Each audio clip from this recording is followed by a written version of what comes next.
আসসালামু আলাইকুম। সুপ্রিয় শিক্ষার্থীবৃন্দ, মালখানগর ডিগ্রি কলেজ কর্তৃক আয়োজিত ধারাবাহিক অনলাইন ক্লাসে তোমাদের সবাইকে স্বাগতম। আমি ফৌজিয়া সুলতানা, প্রভাষক, সমাজকর্ম বিভাগ, মালখানগর ডিগ্রি কলেজ, সিরাজদি খান, মুন্সিগঞ্জ। আশা করছি তোমরা সবাই ভালো আছো, সুস্থ নিরাপদে আছো এবং বাড়িতে বসে অবশ্যই পড়াশোনা করছো এবং আমাদের এই অনলাইন ক্লাসগুলো অবশ্যই তোমরা দেখছো এবং শিখছো। তো আজকে তোমাদের সাথে আমার ক্লাস হচ্ছে ডিগ্রির প্রথম বর্ষের সাথে দ্বিতীয় পত্রের চতুর্থ অধ্যায় সামাজিক সমস্যা। আর আমাদের এখান থেকে আজকের আলোচ্য বিষয় হচ্ছে বাংলাদেশের জনসংখ্যার স্ফীতির ক্ষতিকর প্রভাব বা কুফল বা বিরূপ প্রতিক্রিয়া আলোচনা করো বা বর্ণনা করো। বাংলাদেশের জনসংখ্যার স্ফীতির ক্ষতিকর প্রভাব, কুফল এবং সেটার যে একটা বিরূপ প্রতিক্রিয়া, সেটা নিয়ে আমরা আজকে আলোচনা করব। তো চলো আমরা বিস্তারিত আলোচনায় চলে যাই। আমরা সবাই জানি বা তোমরা সবাই জানো যে বিশ্বের অন্যতম জনবহুল এবং ঘনবসতিপূর্ণ দেশ হচ্ছে কি বাংলাদেশ।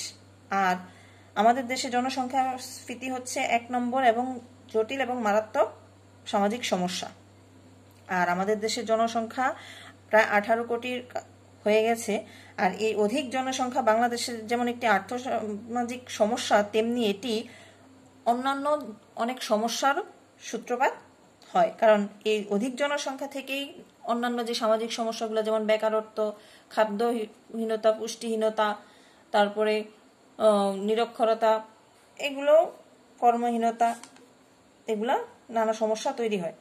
তো জনজীবনের প্রায় সর্বক্ষেত্রেই কি জনসংখ্যা স্ফীতির একটা মারাত্মক প্রভাব বা ক্ষতিকর বা নেতিবাচক প্রভাব আমরা দেখতে পাই।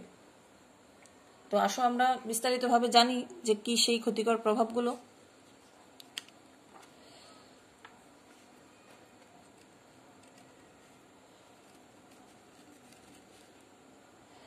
আমরা প্রথমেই দেখি কি বাংলাদেশের জনসংখ্যা স্ফীতির ক্ষতিকর বা নেতিবাচক প্রভাব।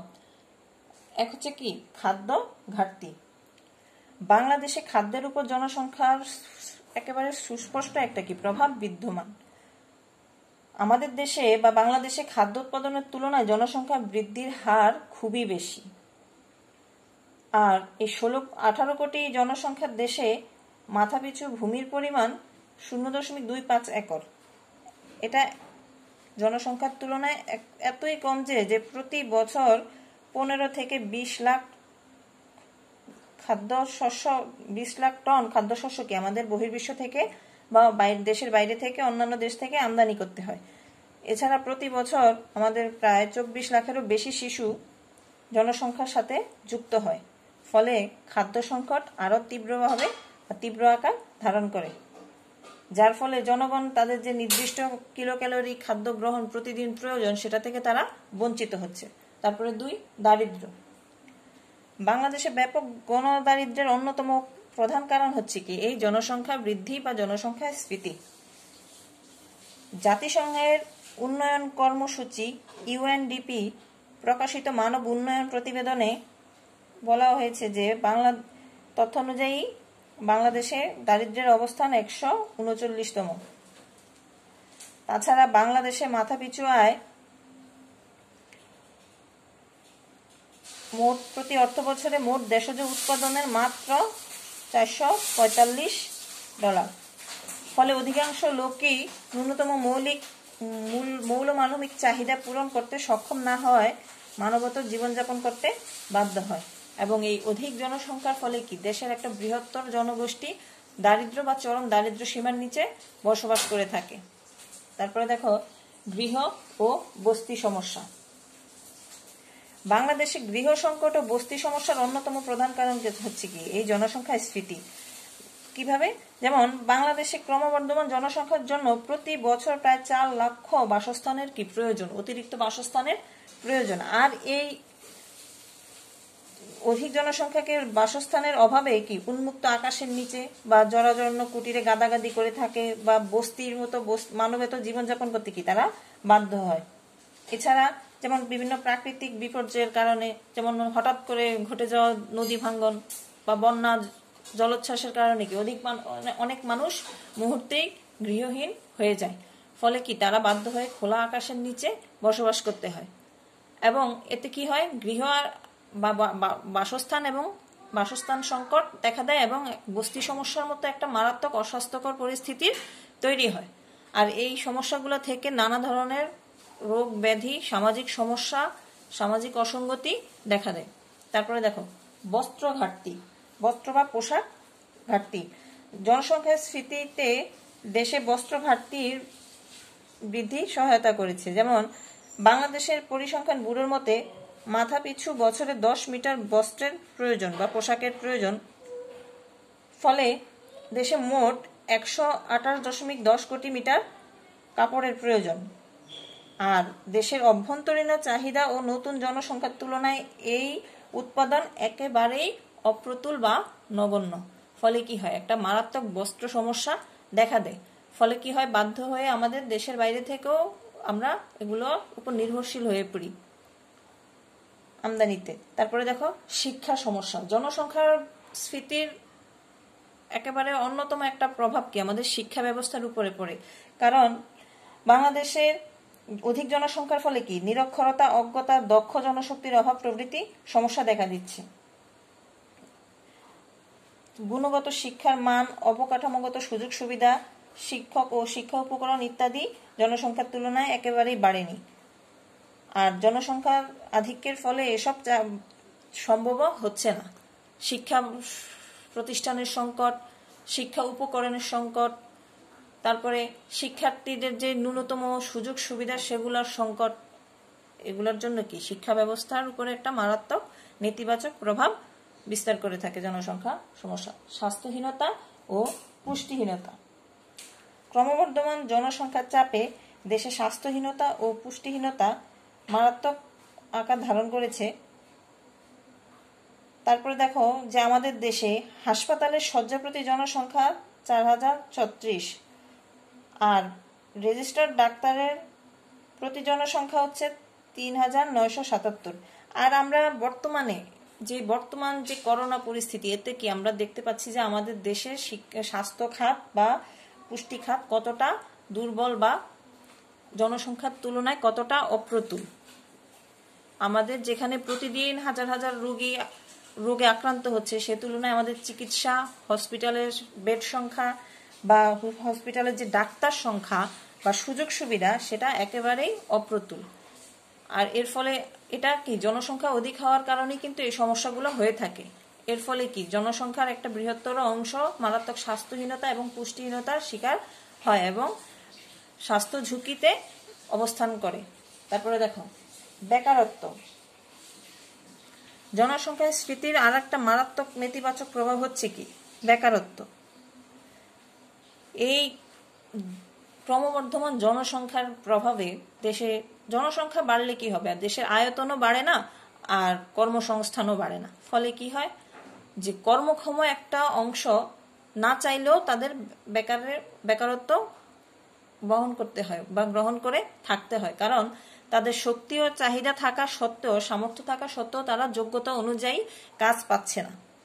আর এর ফলে কি দেশে মারাত্মক শ্রমিক সংকট বা বেকারত্ব সমস্যা তৈরি হচ্ছে। কর্মক্ষম শিক্ষিত বেকারের সংখ্যা কি দিন দিন বেড়েই চলছে।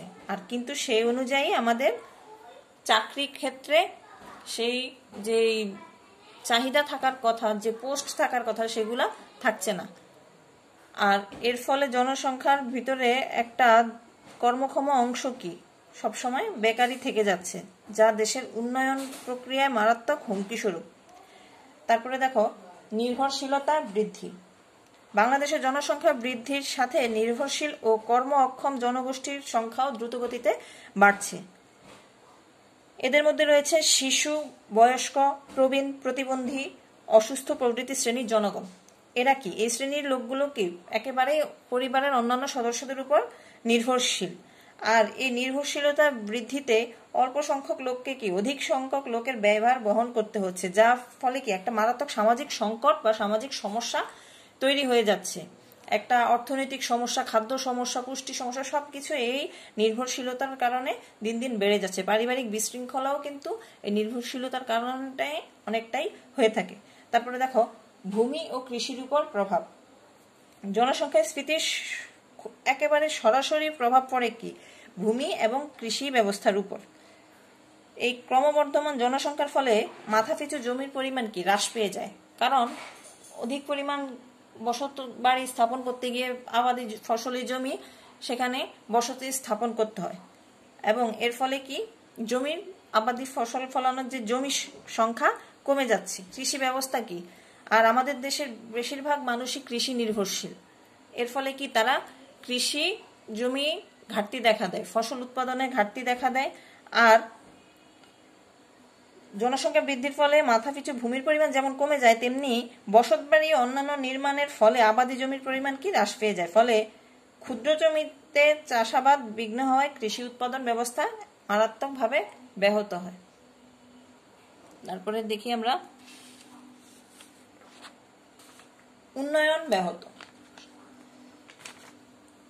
বাংলাদেশের জনসংখ্যা স্থিতির ফলে সকল ধরনের উন্নয়ন কি মারাত্মকভাবে ব্যাহত হচ্ছে। এই দ্রুত জনসংখ্যার বৃদ্ধি অভ্যন্তরীণ দেশের যদি উৎপাদন ব্যবস্থা, সঞ্চয় ও মূলধন গঠন প্রভৃতি হ্রাস পায়, এতে শিল্পায়নেও প্রতিবন্ধকতা সৃষ্টি করে। অধিক জনসংখ্যা অর্থনৈতিক প্রবৃদ্ধির অনুকূল উপাদান যথা যেমন সঞ্চয়, বিনিয়োগ, মূলধন গঠন ইত্যাদির উপর কি একটা মারাত্মক নেতিবাচক প্রভাব ফেলে। মানে এ দিয়ে আমরা বুঝতে পারি কি যে জনসংখ্যা বৃদ্ধি, বাংলাদেশে যে ক্রমবর্ধমান জনসংখ্যা বৃদ্ধির যে প্রবণতা, এতে কি সকল ধরনের সার্বিক উন্নয়ন ব্যাহত হচ্ছে।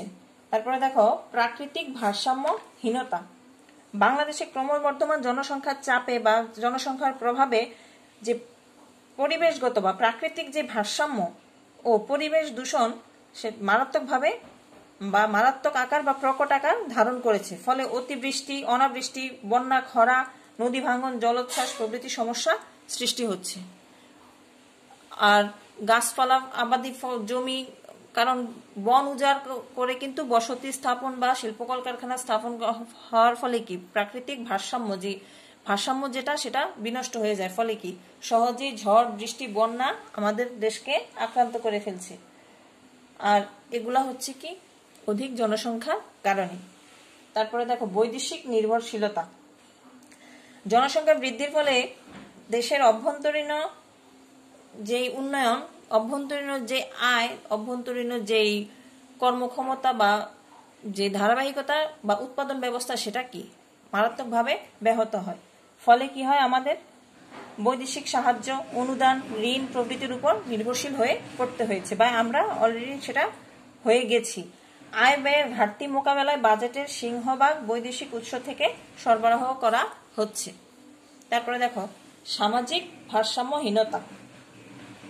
বাংলাদেশের জনসংখ্যা স্ফীতি সামাজিক ক্ষেত্রে নানাবিধ বিশৃঙ্খলা, অস্থিরতা, অপরাধ ও কিশোর অপরাধ প্রবণতা, মাদকাসক্তি, দুর্নীতি, ভিক্ষাবৃত্তি, বৈষম্য বা মনস্তাত্ত্বিক বা মানসিক সমস্যা প্রভৃতিকে জন্ম দিচ্ছে। আর এর ফলে কি ধনী দরিদ্রদের একটা বৈষম্য বাড়ছে। যেমন বাংলাদেশের সিংহভাগ সম্পদ কিন্তু মাত্র অল্প কিছু জনসংখ্যার হাতে নিবদ্ধ।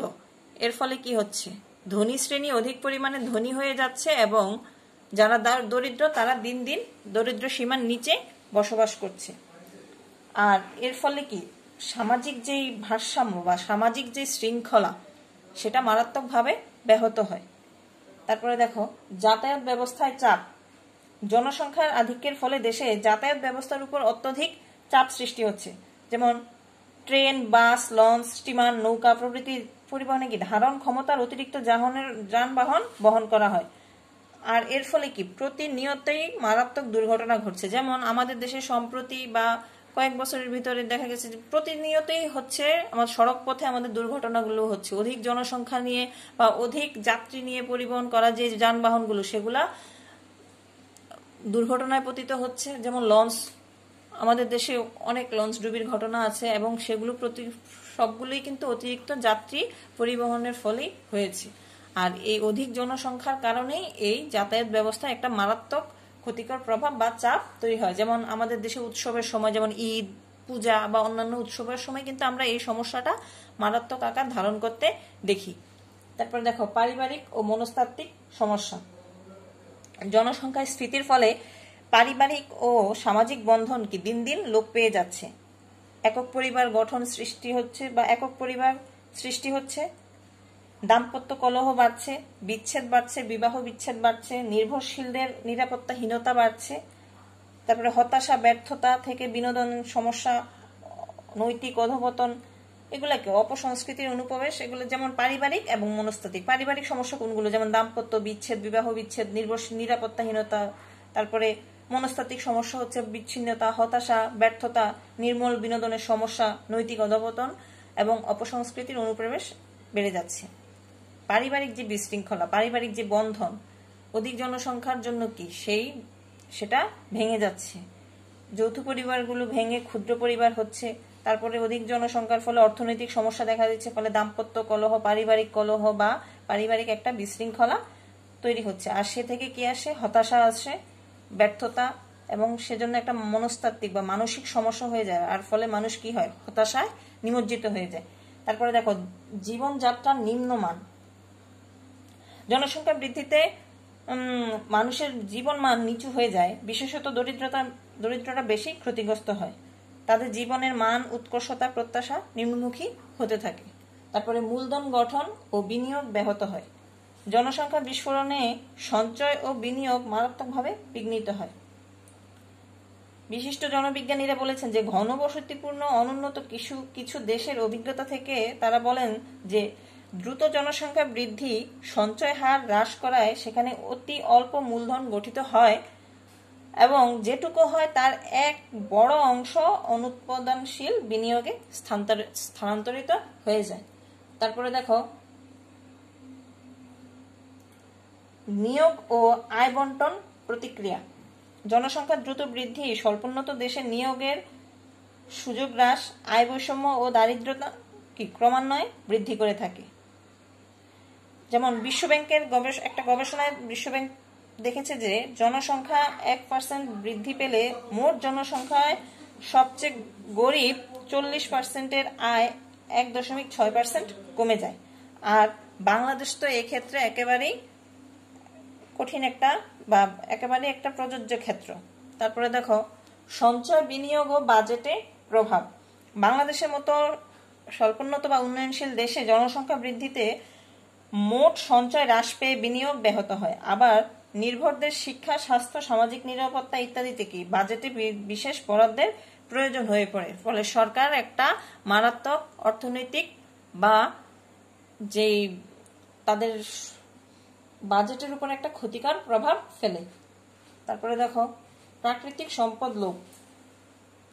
অধিক জনসংখ্যা বৃদ্ধির ফলে আমাদের দেশের যে প্রাকৃতিক সম্পদ, বনায়ন, আবাদি জমি, সেগুলা দিন দিন হ্রাস পেয়ে যাচ্ছে এবং